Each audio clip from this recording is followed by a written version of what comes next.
Alright, see boys and girls, now the next topic that we are going to study is modes of vibrations of a stretched string. So, in the fundamental mode which is called the lowest frequency mode,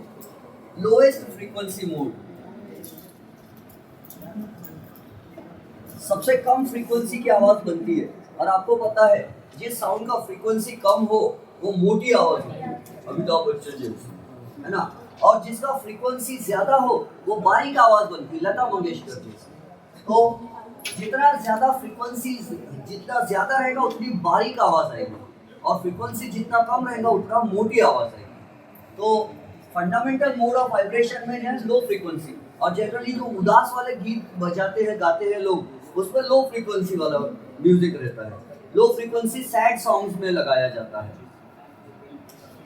और जो ढोल बजता है drum धम धम धम धम मोटी आवाज रहती है वो लो फ्रीक्वेंसी रहती है, और जो पायल बजती है छन छन छन छन बारीक आवाज रहती है वो हाई फ्रीक्वेंसी रहती है। तो सी नहीं, अभी अपन आगे चल के बैंडविड्थ पढ़ेंगे ना मोबाइल फोन का, तो जिस फोन का बैंडविड्थ ज्यादा है फ्रीक्वेंसी बैंड, वो फोन में अगर आप किसी से बात करें हेलो बोलेंगे अच्छा पीछे ढोल भी बज रहा है आपके कहीं शायद, अच्छा पीछे छन छन आवाज आ रही है ऑर्केस्ट्रा चल रहा है क्या आपके घर में, तो पता चलेगा।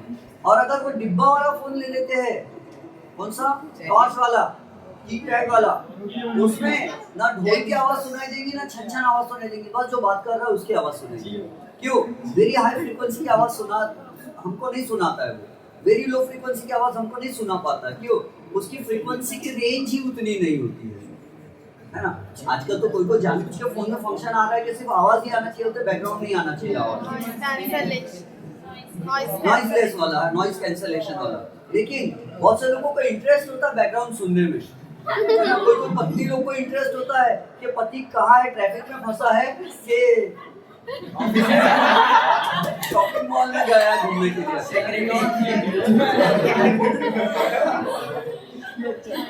तो कोई लोग बैकग्राउंड भी सुनना चाहते हैं, नहीं मैं ऐसा नहीं हूँ।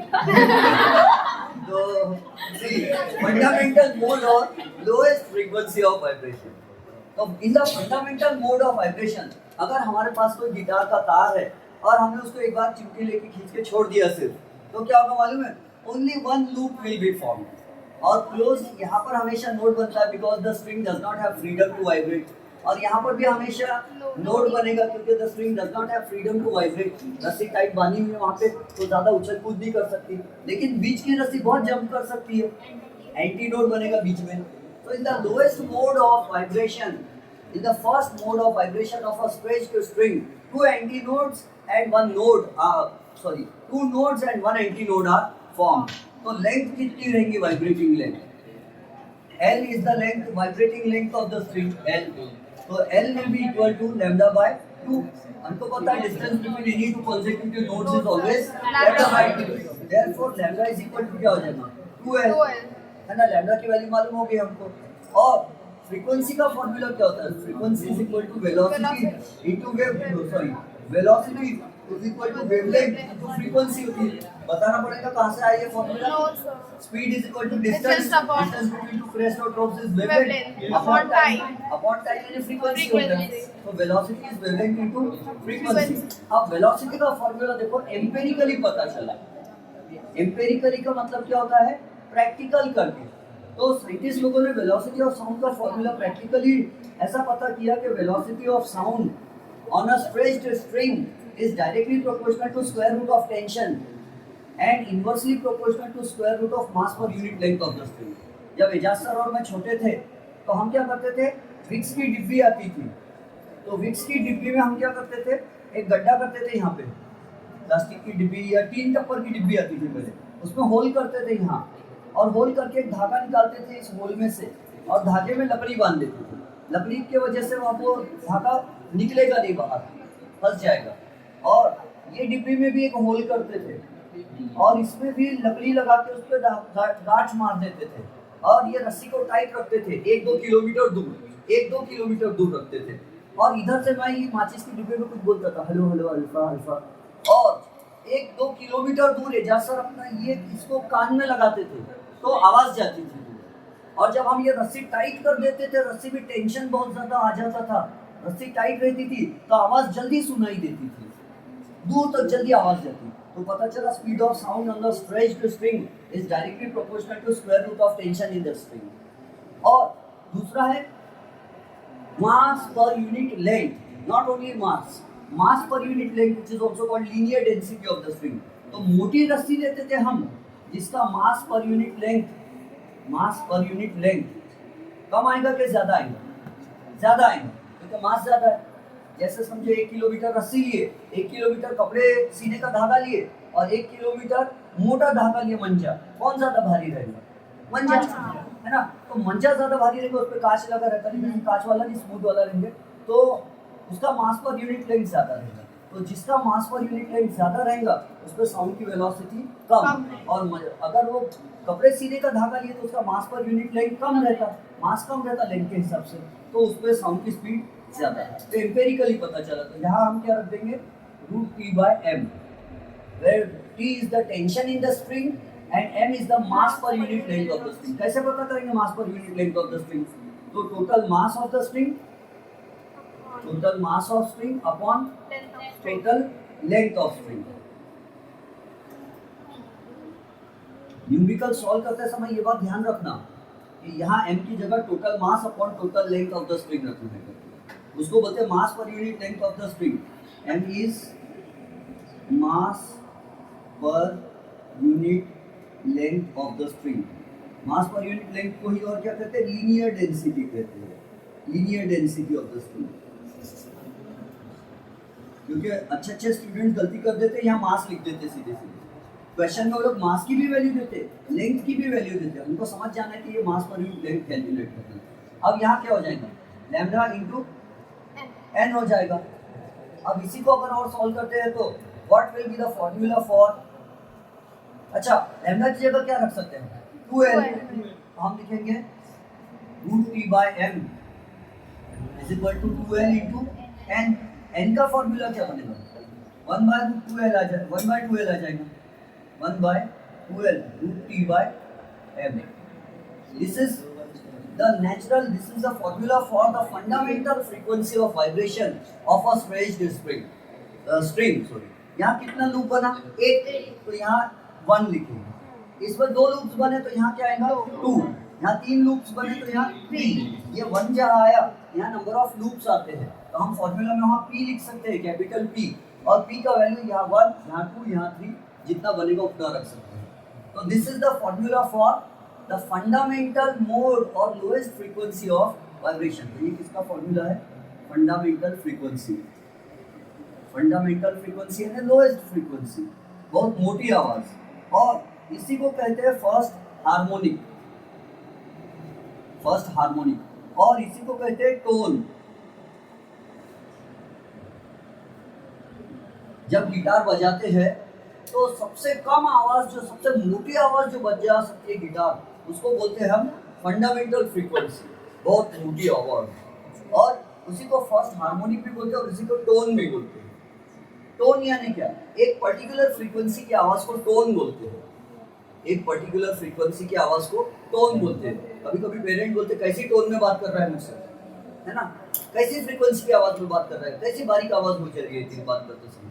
जब चिल्ला कर बोलते तो बारीक आवाज हो जाती है, हाई फ्रीक्वेंसी हो जाती है। और इंग्लिश में अगर कोई चीज बोरिंग हो जाए ना तो उसको बोलते इट वाज मोनोटोनस, यानी फ्रीक्वेंसी चेंज नहीं हुई। राष्ट्र गीत गा रहे हैं तो थोड़ा फ्रीक्वेंसी चेंज होना चाहिए, थोड़ा कम ज्यादा करना चाहिए, लेकिन कोई ऐसे बोल रहे तो बोले अरे फ्रीक्वेंसी तो चेंज करो भाई, मोटी बारीक तो आवाज करो, मोनोटोनस हो गई बोलते वो। मोनो इज सिंगल टोन, यानी एक ही टोन में गा रहे, बोर हो जाता बोलते। तो फंडामेंटल फ्रीक्वेंसी और फर्स्ट हार्मोनिक और टोन, तो ये समझा किसी को? ये 2 हटा देता हूँ अभी यहाँ पे। ये जो कुछ भी लिखा है ये सिर्फ फर्स्ट फंडामेंटल मोड के लिए लिखा है। ये एम्पिरिकली फॉर्मूला लाए लोगों ने प्रैक्टिकल करके, और ये v की वैल्यू यहाँ पुट कर दी, लैम्डा इंटू n। हम चाहे तो n1 भी लिख सकते हैं फंडामेंटल फ्रीक्वेंसी, और लैम्डा 1 भी लिख सकते हैं, लैम्डा 1। और लैम्डा 1 का वैल्यू कितना आया 2l। तो ये रीअरेंज करके फॉर्मूला समझा। इसी को हम फॉर्मूला से खेल सकते हैं। कैसे खेल सकते हैं? तो n1 is equal to 1/2l root p upon, ये क्या है, मास पर यूनिट लेंथ है ना, it is mass upon length of spring, mass per unit length. लेकिन मास की जगह क्या रख सकते हो, डेंसिटी इनटू वॉल्यूम। अब ये मेरी गलती नहीं है, टेक्स्ट बुक खेलती है ऐसा, इसलिए मैं भी खेल रहा हूँ। 1/2l root p by mass की जगह डेंसिटी इनटू वॉल्यूम, डेंसिटी लिखूं रो, वॉल्यूम लिखूं v, अपॉन लेंथ लिखो l, length of the string l, ये स्मॉल l बता रहे हो। और कौन सी लेंथ गिनेंगे, ये वाली लेंथ, इसकी इधर की लेंथ उधर की लेंथ नहीं गिनेंगे। n1 is equal to 1/2l, हाँ रस्सी में पूरी लेंथ गिननी है, ये यहाँ से यहाँ तक लेंथ और मास। अब क्या लिखेंगे हम, tension, density, volume of the spring का फॉर्मूला बोलो। अपने देश में गोल रस्सी रहती है, pi R square L, pi R square H होता है, एल बन जाएगा और नीचे का एल कैंसिल हो गया और बचा n1 is equal to 1/2l root p by density into pi R square. Density of the material of the रस्सी will remain constant, pi is constant, तो फ्रीक्वेंसी इज, अच्छा इसमें से लॉज आते हैं और एग्जाम में बढ़िया बढ़िया अच्छे 3 लॉज आते हैं। हाँ बोलते हैं state the laws of vibrating spring, state the laws of vibrating spring. तो जिसको ये फॉर्मूला याद है वो अपने आप खुद लॉ बना सकते हैं। और आपको पता है इससे पहले हम एक बार बना चुके हैं ये लॉ। कैसे लॉज होंगे, तो देखो ये हटा देंगे। Laws of vibrating spring will be fundamental frequency is directly proportional to square root of tension if m and l are constant। यह है first law of vibration of a stretched spring, यानी कि हम लॉज ऑफ वाइब्रेटिंग स्प्रिंग। फिर दूसरा law, fundamental frequency is inversely proportional to length of the spring if P and M are constant। तीसरा law, N1 is inversely proportional to square root of mass per unit length if P and L are constant। वैसे तो 3 ही laws बनते हैं, लेकिन text book को कभी कभी चौथा लॉ बनाना भी अच्छा लगता है।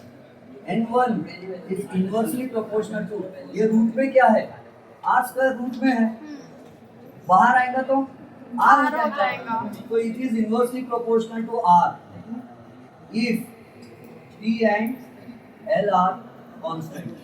And what is that r, r is radius of cross section of the wire, radius of cross section, radius of cross section of spring. बताओ अगर कम रेडियस ऑफ क्रॉस सेक्शन है मतलब बारीक धागा है, तो बारीक धागा रहा तो फ्रीक्वेंसी कैसी बचती, ज्यादा, और मोटा धागा रहा तो कम। तो जो गिटार रहती है, गिटार में मोटे वाले तार भी रहते हैं स्टील के और बारीक वाले तार भी रहते हैं। आप टाइट भी कर सकते हैं, गिटार में लेंथ भी हम कम ज्यादा कर सकते हैं, टाइट करके गिटार में हम लेंथ भी कम ज्यादा कर सकते हैं और उसमें अलग अलग तार दिए रहते हैं गिटार में, मोटा तार बारीक तार। अगर हम बारीक तार को बजाएंगे तो नहीं, बारीक तार मतलब रेडियस ऑफ क्रॉस सेक्शन कम है तो फ्रीक्वेंसी ज्यादा है, और फ्रीक्वेंसी ज्यादा है ना बारीक आवाज, तो बारीक तार को बजाए तो बारीक आवाज आती है, ऐसी आवाज। और अगर मोटा तार है उसको बजा रहे तो मोटी आवाज आएगी। तो गिटार वाले लोगों को क्लास में सिखाया जाता है, ये गिटार क्लास में। तो ऐसी बात है, फंडामेंटल फ्रीक्वेंसी के बारे में होगा ये सब। और fundamental frequency is also called first harmonic और टोन। और उसके बाद जो रहता है उसको क्या बोलेंगे, ये देखो 3 लॉज है, वैसे चौथा बना दिए हम लोगों ने, बोलूं देखो। अब है second mode of vibration. In the second mode of vibration how many nodes and how many anti nodes are form. कभी कभी एमसीक्यू में ये भी पूछ लेते, कितना इजी बोलते, fundamental mode of vibration of the stretched spring में कितने नोड्स और कितने एंटी नोड्स बनते हैं, ऐसा पूछते हैं। और कभी बोलते हैं सेकंड मोड ऑफ वाइब्रेशन में कितने नोड और कितने एंटी नोड होंगे. Length will remain the same, lambda will change. Length कितनी है L इज इक्वल टू, यहाँ क्या है node anti node anti node. Node से नोड क्या हो गया, L is equal to lambda हो गया. नोड से नोड लैम्डा बाय 2, नोड से नोड लैम्डा बाय 2. और यहाँ हमेशा नोड बनता, हमको मालूम है रस्सी को वाइब्रेट होने की जगह ही नहीं है, रस्सी बांधी हुई है, उछल नहीं सकती ज्यादा. यहाँ बहुत उछल सकती है रस्सी इसमें. तो L is equal to lambda हो गया यहाँ पे, लैम्डा 2. तो लैम्डा 2 इज इक्वल टू क्या हुआ L, और n का फॉर्मूला क्या रहता है, फिर से वही फॉर्मूला लाएंगे, velocity is equal to wavelength into frequency. Therefore frequency is equal to क्या होगा, वेलोसिटी अपॉन वेवलेंथ.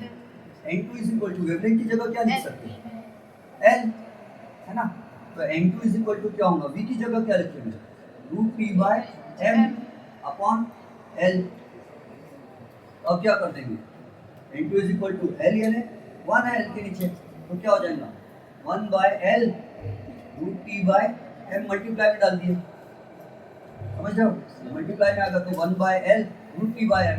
अब जानबूझ के हम क्या करेंगे, इसको 2 से मल्टीप्लाई करेंगे और 1/2L लिखेंगे यहाँ √p/m जानबूझ कर. और हमको मालूम है 1/2L √p/m यानी क्या होता है, n1 होता है.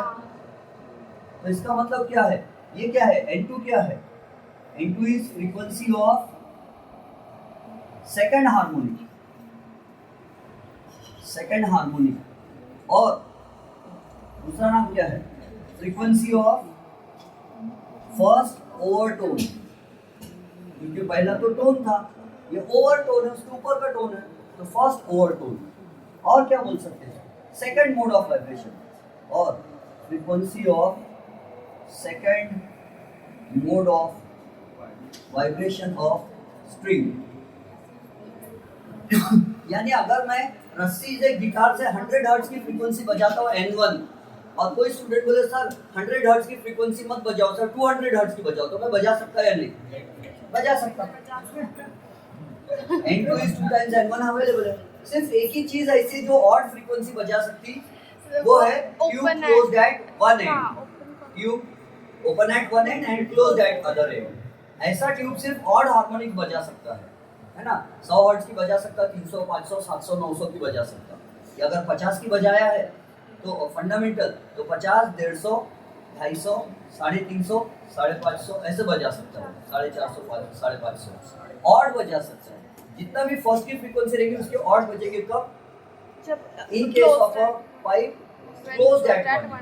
और अगर pipe open at both and है तो सब फ्रीक्वेंसी बजा सकता, और स्ट्रिंग भी सब फ्रीक्वेंसी बजा सकता. तो ये हो गया सेकंड. 3 मार्क्स के लिए आता है ये, 3 मार्क्स के लिए. Explain the first 3 modes of vibration of a stretched string. तो 2 हो गए. अब तीसरा लगाते हैं. तीसरा क्या हो जाएगा, तीसरे में कितने लूप्स बनेंगे, 1 2 3, समझो एक जैसे. अब इसका लेंथ कितना हुआ L, और L इज इक्वल टू क्या लिखूं मैं, यहाँ पे नोड बनेगा हमेशा की तरफ, यहाँ एंटी बनेंगे, anti node node anti node node anti node node. कभी कभी ये भी पूछते हैं थर्ड मोड में कितने नोड कितने एंटी नोड बनेंगे, जिनके बता सकते हैं. तो ये क्या है, λ/2 λ/2 λ/2 3 λ/2, और लैम्डा भी लिखेंगे, अब λ3 लिखेंगे. छोटे छोटे वेवलेंथ बन रही है, पहले बड़ी बड़ी बनी थी. तो अब फिर से वही कहानी, क्या कहानी, v is equal to λ3 n3, ये वाली. फिर n3 is equal to v by λ3, फिर n3 is equal to v by λ3 की जगह 2l बाय 3, 2l बाय 3 लिख दिया, ऐसा चलेगा. n3 is equal to v by 2l है, फिर 3 बाय 2l, v की वैल्यू रख देंगे, क्या है √p by m. What is t, t is the tension in the spring. और ये क्या हो गया, n3 is equal to 3 times 1 by 2l √p by m हो गया. और ये तो n3 is equal to 3 times n1 हो गया. इसका मतलब, और इसका नाम क्या रहेगा, थर्ड हार्मोनिक और second overtone. third harmonic or second overtone or third mode of vibration of a stretched string.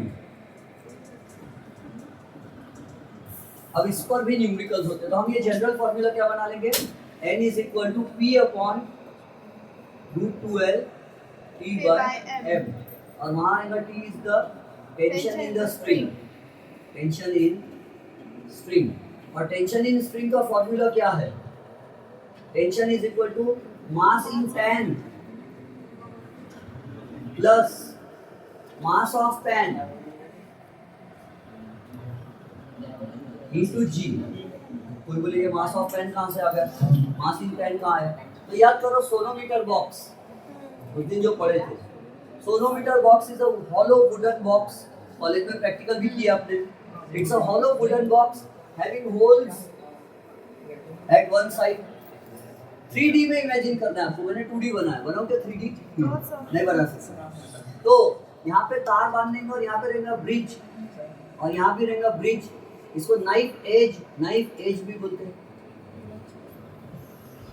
चाकू की धार किनारा, और यहाँ पर रहेंगी पुली, पुली समझता है कुएं से पानी खींचने की, और ये ऐसे रहेंगे, और यहाँ रहेगा पैन तराजू, और पैन का खुद का मास रहेगा क्योंकि पैन भी स्टील का हो सकता है, प्लास्टिक का, स्टील का, और कितना मास रखे पैन में, 50 ग्राम, 100 ग्राम, आधा किलो, 250 ग्राम, 1 किलो, वो वाला इंटू जी से मल्टीप्लाई करेंगे तो टेंशन हो जाएगा, और टेंशन यानी क्या होगा, m इंटू जी, और m यहाँ मैंने नहीं लिख रहा क्योंकि m यानी तो ये मास कंफ्यूजन ना हो जाए, इसलिए mass in pan, mass of pan plus mass of pan into g, तो ये वेट हो जाएगा, और ये वेट जितना ज्यादा रहेगा टेंशन उतना बढ़ेगा, टेंशन बढ़ने से क्या बढ़ता है, फ्रीक्वेंसी बढ़ती है, टाइट रस्सी रहे तो ज्यादा फ्रीक्वेंसी की आवाज आएगी, इसीलिए तो गिटार वाले टाइट करते हैं, तबला वाले भी टाइट करते हैं, तबले में भी रस्सी रहती है, तो रस्सी टाइट करते हैं, तो ये टाइट करने से क्या होता है, फ्रीक्वेंसी भी बारीक आवाज बजती है, चटी चटी चटी जैसे, और यहाँ रहेगा पैन, वेट में है ना, पैन में वेट रहेगा, और लेंथ, वाइब्रेटिंग लेंथ कितनी रहेगी, यहाँ से यहाँ तक L, this is the vibrating length, इधर की रस्सी को नहीं गिनना है, इधर की रस्सी को नहीं गिनना, ओनली वाइब्रेटिंग लेंथ गिनना है, और क्या बचा अपने पास, m तो आपको समझा दिया मैंने, mass per unit length of the string, क्या होता है mass per unit length of the string, यानी total mass of string upon total length of total string, mass of string upon total length of string,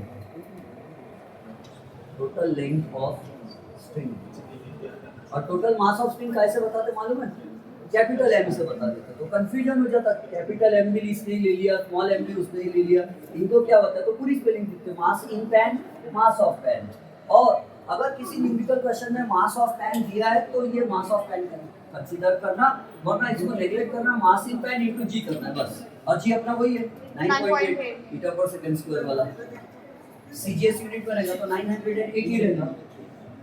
अब इसके basis पर numericals करना चाहिए क्या, 11 बजे आधा घंटा बचा है, इसके बेसिस पे न्यूमेरिकल्स करते हैं, है ना, और वीडियो